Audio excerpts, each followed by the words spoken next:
এই ক্লাসের আলোচ্য বিষয় model activity task class 7 subject English. এই অ্যাক্টিভিটি টাস্কটি দেওয়া হচ্ছে অক্টোবর মাসে। এটিকে তোমরা সামগ্রিক বিচারে পার্ট 7 বলতে পারো, বা অন্যভাবে বলতে গেলে এটি হলো 2021-এর অ্যাক্টিভিটি টাস্কের টাস্ক 4। তো যাক সে কথা, এবার আমরা প্রত্যেকটি প্রশ্ন ধরে ধরে তার উত্তরগুলো নিয়ে আলোচনা করব। প্রথমে 1 নম্বর প্রশ্নটিতে বলছে রিড দ্য ফলোয়িং ভার্স, নিচের ভার্সটিকে পড়ো অ্যান্ড অ্যান্সার দ্য কোয়েশ্চেন্স, এবং প্রশ্নগুলির উত্তর দাও দ্যাট ফলো, যেগুলো নিচে দেওয়া রয়েছে। তো প্রথমে আমরা এই প্যাসেজটিকে খুব সহজে বা খুব তাড়াতাড়ি একবার বাংলা মানে সহ পড়ে নেব, তারপরে আমরা উত্তরগুলো নিয়ে আলোচনা করব। দ্য পিপুল ওয়ার স্টারভিং, লোকেরা অনাহারে ছিল। স্টারভিং মানে অনাহারে থাকা, অনেকদিন না খেয়ে থাকা, সেটাকে স্টারভিং বলে। দে কেম টু সিরিজ, তারা সিরিজের কাছে গেল। এই সিরিজ হলো দেবী, গ্রিকদের দেবী হলো সিরিজ, তার কাছে গেল। অ্যান্ড ইমপ্লোর্ড হার, এবং তার কাছে অনুরোধ করলো to bring back plenty, plenty ফিরিয়ে আনার জন্য। প্লেন্টি মানে হলো প্রাচুর্য, অর্থাৎ ধন সম্পত্তি, অর্থ, এই সমস্তকে একসঙ্গে বলা হয় plenty. And save their lives, এবং তাদের জীবনটাকে বাঁচানোর জন্য অনুরোধ করলো। সিরিজ লিফটেড হার ফেস, সিরিজটার মুখটাকে তুললো। ওয়ারি, ক্লান্ত ছিল তার মুখটা। উইথ সিজলেস ওয়ান্ডারিং, অবিরাম বা বিরামহীন ঘোরাঘুরির কারণে। ওয়ান্ডারিং মানে ঘোরাঘুরি। অ্যান্ড সেড, এবং তিনি বললেন, অর্থাৎ সেই দেবী সিরিজ বললেন, I cannot take care of the earth, আমি পৃথিবীর টেক কেয়ার করতে পারবো না, মানে আমি পৃথিবীকে দেখাশোনা করতে পারবো না। আনটিল আই গেট ব্যাক, যতক্ষণ পর্যন্ত না আমি ফিরে পাচ্ছি মাই লস্ট ডটার, আমার হারিয়ে যাওয়া কন্যাকে। সো সেই জন্য দ্য পিপুল থট, লোকেরা ভাবলো, অফ প্রেয়িং মানে অনুরোধ জানানোর বা প্রার্থনা করার কথা, টু জুপিটার, জুপিটারের কাছে। হু ওয়াজ, যে ছিল, অর্থাৎ এই জুপিটার ছিল the king of the gods, অর্থাৎ মানে দেবতাদের রাজা। অ্যান্ড টু জুপিটার, এবং জুপিটারের কাছে দে সেন্ট, তারা পাঠিয়ে দিল, দেয়ার প্রেয়ার, তাদের প্রার্থনা, to bring Proserpine back to her mother, প্রোজারপাইনকে তার মায়ের কোলে ফিরিয়ে আনার। তাহলে একসঙ্গে বলতে গেলে প্রোজারপাইনকে তার মায়ের কোলে ফিরিয়ে আনার অনুরোধ লোকেরা সেই জুপিটারের কাছে পাঠিয়ে দিল।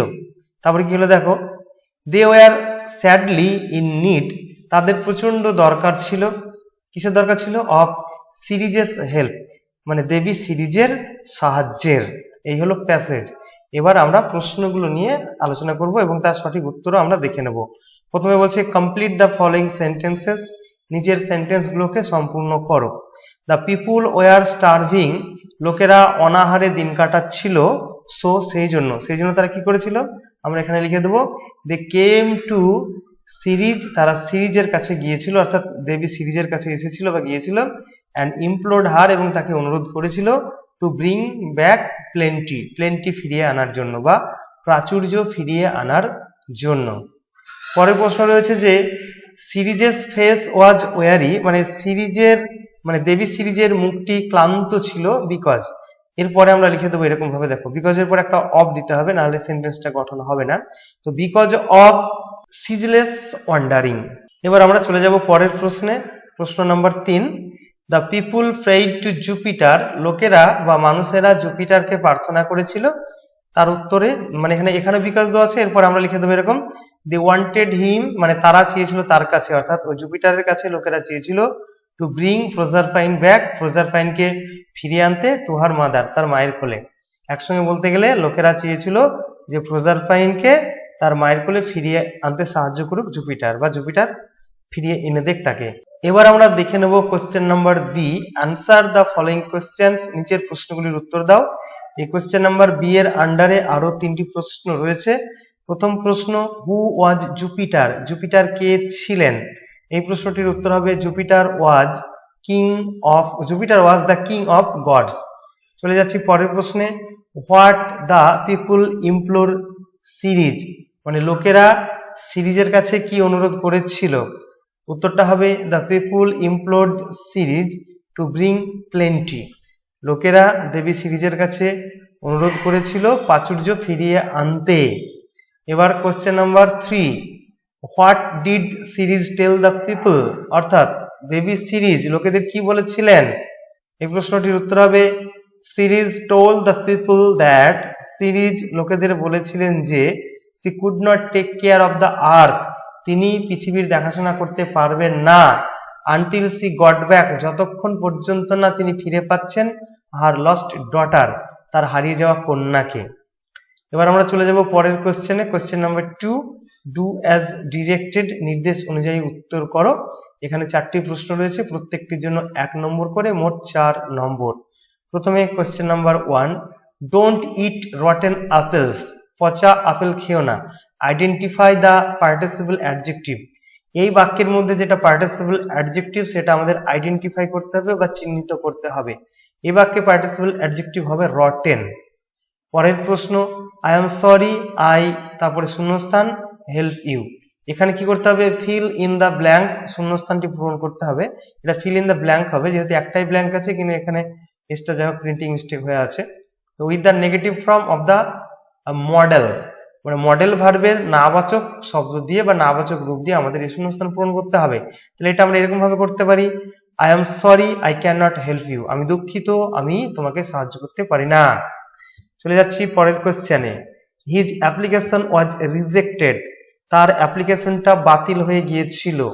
Replace the underline word with its antonym, এই যে তলে দাগ দেওয়া যে ওয়ার্ডটা রয়েছে এটাকে আমাদের সরিয়ে দিতে হবে তার অ্যান্টোনিম বা বিপরীত শব্দ দিয়ে। তাহলে রিজেক্টেড এর বিপরীত শব্দ কি হলো, অ্যাকসেপ্টেড, আমরা অ্যাকসেপ্টেড ব্যবহার করে দিতে পারি বা অ্যাপ্রুভডও করতে পারি। অ্যান্সারটা হবে এরকম, হিজ অ্যাপ্লিকেশন ওয়াজ অ্যাকসেপ্টেড, অ্যান্সারটা হয়ে গেল। চলে যাব পরেরটিতে, বুমরা বলস, তারপরে শূন্যস্থান দেন অ্যান্ডারসন, অর্থাৎ অ্যান্ডারসনের থেকে বুমরা আরো মানে আরো জোরে বল করে, এরকম আমাদের লিখতে হবে। তো এখানে দেখো ব্র্যাকেটের মধ্যে একটা অ্যাডজেক্টিভ রয়েছে ফার্স্ট, আর এখানে ব্র্যাকেটের মধ্যে আমাদের নির্দেশ দিচ্ছে use correct degree of the adjective, এই অ্যাডজেক্টিভের সঠিক ডিগ্রি আমাদের ব্যবহার করতে হবে। তো যেহেতু এখানে দেখো দ্যান রয়েছে, তো দ্যানের আগে কম্পারেটিভ ডিগ্রি থাকে, অন্যভাবে বলতে গেলে কম্পারেটিভ ডিগ্রির পরে দ্যান বসে, তাহলে আমরা ফার্স্টের কম্পারেটিভ ডিগ্রি ফাস্টার লিখে দেবো। তাহলে অ্যান্সারটা হয়ে যাবে এরকম যে বুমরা বলস ফাস্টার দ্যান অ্যান্ডারসন, অর্থাৎ বুমরা অ্যান্ডারসনের চেয়ে আরো জোরে বল করেন। এবার আমরা চলে যাচ্ছি নেক্সট কোশ্চেনে, রাইট এ প্যারাগ্রাফ, একটি প্যারাগ্রাফ লেখো, ইন অ্যাবাউট 70 ওয়ার্ডস, মোটামুটি 70টি শব্দের মধ্যে, অন দ্য সাবজেক্ট, সেই সাবজেক্টের উপরে, ইউ লাইক মোস্ট, যে সাবজেক্টটিকে তুমি সবচেয়ে বেশি পছন্দ করো। আর কি করতে হবে, যে ইউজিং দ্য ফলোইং হিন্টস, এবং নিচের এই হিন্টস গুলিকে আমাদের ব্যবহার করতে হবে। তো চলো শুরু করি। প্রথমেই হবে এরকম, প্রথমে আমরা একটা শিরোনাম বা টাইটেল দিয়ে দেবো, the subject I like most, এটা আমরা একবারে হুবহু নিয়ে নিয়েছি আমাদের কোয়েশ্চেন থেকে। এখানে বলা ছিল the subject you like most, এখানে কোয়েশ্চেনে ছিল, তো আমরা তার উত্তর করার সময় ইউ বলবো না, কারণ ইউ বললে আবার যে খাতা দেখবেন তাকে বোঝানো হবে। তাই এখানে আমরা এইভাবে হেডিং দেবো যে the subject I like most, এখানে দেখো ইউ এর পরিবর্তে আমরা আই করেছি, বাদ বাকি কিন্তু আমরা পুরোটা এখান থেকে কিন্তু তুলে দিয়েছি। এবার আমরা প্যারাগ্রাফটা এইভাবে লিখবো, দেখো যে the subject I like most, যে সাবজেক্টটা আমি বেশি পছন্দ করি ইজ ইংলিশ, সেটা হলো ইংরেজি। It is my favourite subject, এটা আমার প্রিয় সাবজেক্ট, বিকজ, কারণ, I never have difficulty with it, এটা নিয়ে কখনো আমার কোনো সমস্যা হয় না, and always get good marks in test, এবং পরীক্ষাগুলোতেও আমি সবসময় ভালো নম্বর পাই। বিসাইডস, তাছাড়া, it is an international language, এটা একটা আন্তর্জাতিক ভাষা। আই রিড দিস সাবজেক্ট, আমি এই সাবজেক্টটিকে পড়ি 2 hours এ ডে, দিনে 2 ঘন্টা করে। I like to read English stories, আমি ইংরেজি গল্প পড়তে ভালোবাসি। I never gate board of it, আমি কখনো এটা পড়তে বা এই গল্পগুলো পড়তে পড়তে বিরক্ত বোধ করি না। And am always ready to study it, এবং আমি সর্বদাই এটা মানে পড়বার জন্য রেডি থাকি বা প্রস্তুত থাকি। মোস্ট ইম্পর্টেন্টলি, মানে সবচেয়ে গুরুত্বপূর্ণভাবে, I love fictional stories in English, অর্থাৎ ইংরেজি বিষয়ে আমি ফিকশনাল স্টোরিগুলো পছন্দ করি, মানে কাল্পনিক গল্প যেগুলোকে বলা হয়, যেগুলোকে বলে fictional story. I love how it always has some lessons in them to learn, মানে আমি সবচেয়ে যেটা ভালোবাসি সেটা হলো যে এগুলোর মধ্যে সবসময় একটা শিক্ষণীয় বিষয় থাকে, একটা লেসন থাকে। They also apply in real life, অর্থাৎ সেই লেসনগুলো একবারে যে রিয়েল লাইফ, আমাদের সেই রিয়েল লাইফে সেটা অ্যাপ্লাই হয়। অ্যান্ড হেল্প মি, এবং আমাকে সাহায্য করে। মেক ওয়াইজ ডিসিশন, মানে গুরুত্বপূর্ণ বা জ্ঞানদীপ্ত ভাবে ডিসিশন নিতে। দ্য স্টোরিজ ইন ইংলিশ, ইংরেজিতে গল্পগুলো বা ইংরেজি গল্পগুলো। তারপরে কি দেখো নভেলস এবং নভেলগুলো, এখানে একটা কমা দিয়ে দেবে। The stories in English, novels and plays, তাহলে ইংরেজির গল্প, নাটক এবং নভেলগুলো মানে উপন্যাসগুলো অলওয়েজ কিপ মি এন্টারটেন, আমাকে সবসময় এন্টারটেন করে, মানে আমাকে সবসময় মজা দেয়। It also enhances my imagination power, এছাড়া এটা আমার কল্পনা শক্তি বা ইমাজিনেশন পাওয়ার যেটা, সেটাকে কিন্তু বাড়িয়ে দেয়। Mister R K Mondal, our teacher of English, Mister R K Mondal যিনি আমাদের ইংরেজির শিক্ষক, হেল্প মি, আমাকে সাহায্য করেছেন, টু ক্রিয়েট ইন্টারেস্ট, আগ্রহ জাগিয়ে তুলতে, ইন দিস সাবজেক্ট, এই বিষয়ে।